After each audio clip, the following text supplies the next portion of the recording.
Hello， 大家好，我是一小点儿。今天跟大家分享一款做法非常简单，而且深受大家喜爱的小点心——雪花酥。棉花糖可以选择这种颗粒比较小的，更容易融化。如果块比较大，可以把它们剪成均匀的小块。同时要注意，棉花糖要选择日期比较新鲜的，陈旧的棉花糖容易出现化不开的情况。饼干也选择比较小一些的，更容易拌匀。如果饼干比较大，可以把它们掰碎。坚果我这里用到的是杏仁儿，如果是生的坚果，可以提前炒熟，或者用烤箱180摄氏度烤8分钟左右，晾凉备用。冻干果干我这里只能买到切片的，如果用整颗的，切面会更漂亮。用草莓、树莓或者无花果干都可以。再准备少许蔓越莓干，不需要提前浸泡，但是如果有粘连的，要把它们提前掰开，这样可以分布的比较均匀。将饼干、果仁、冻干果干还有蔓越莓干提前拌匀。如果你家室温特别低，可以将这些食材放在100度左右的烤箱里保温，以免食材太冰，加到融化的棉花糖中会让棉花糖降温太快，不好拌匀。提前准备一个不粘烤盘，如果你的烤盘不是不粘的，可以垫上一个硅胶垫来防粘。同时准备好烘焙专用的防粘手套、一个刮板，还有硅胶铲。工具要提前准备好，避免一会儿手忙脚乱。提前在烤盘一侧筛上少许奶粉，这里奶粉的量不计算在配方之中。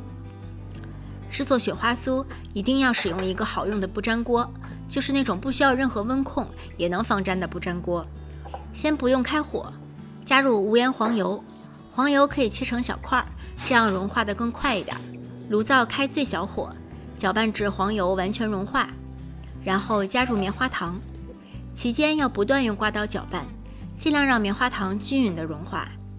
等到棉花糖基本融化，只有一点颗粒的时候，就可以倒入奶粉了。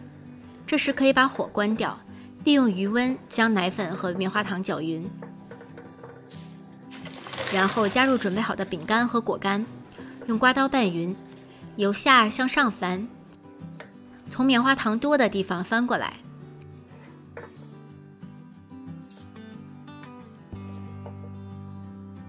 直到棉花糖液基本分布均匀就可以了。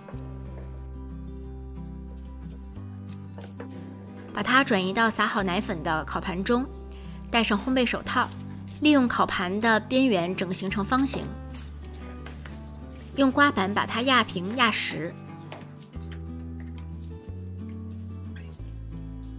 侧面也用刮板把它弄规整。整形好后，再在上面撒上一层奶粉，然后放在室温彻底晾凉定型。雪花酥完全冷却定型之后，用刀切成2厘米左右见方的小块就可以了。雪花酥的制作步骤非常简单，但是也要掌握好棉花糖、黄油、奶粉和其他材料之间的比例。黄油的比例越高，糖的部分口感越软，而奶粉的比例越高，糖的部分口感越硬。饼干和其他材料的量也要掌握好，这样雪花酥整体吃起来才是口味平衡的，不会过甜或者不成形。做好的雪花酥奶香浓郁，口感松脆，酸甜适宜。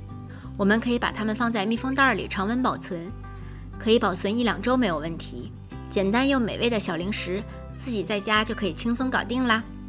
谢谢大家的收看，如果你喜欢这个视频，请不要忘记帮它投币、点赞、转发、收藏，同时不要忘记关注我的频道哦。我是一小点儿，我们下期再见。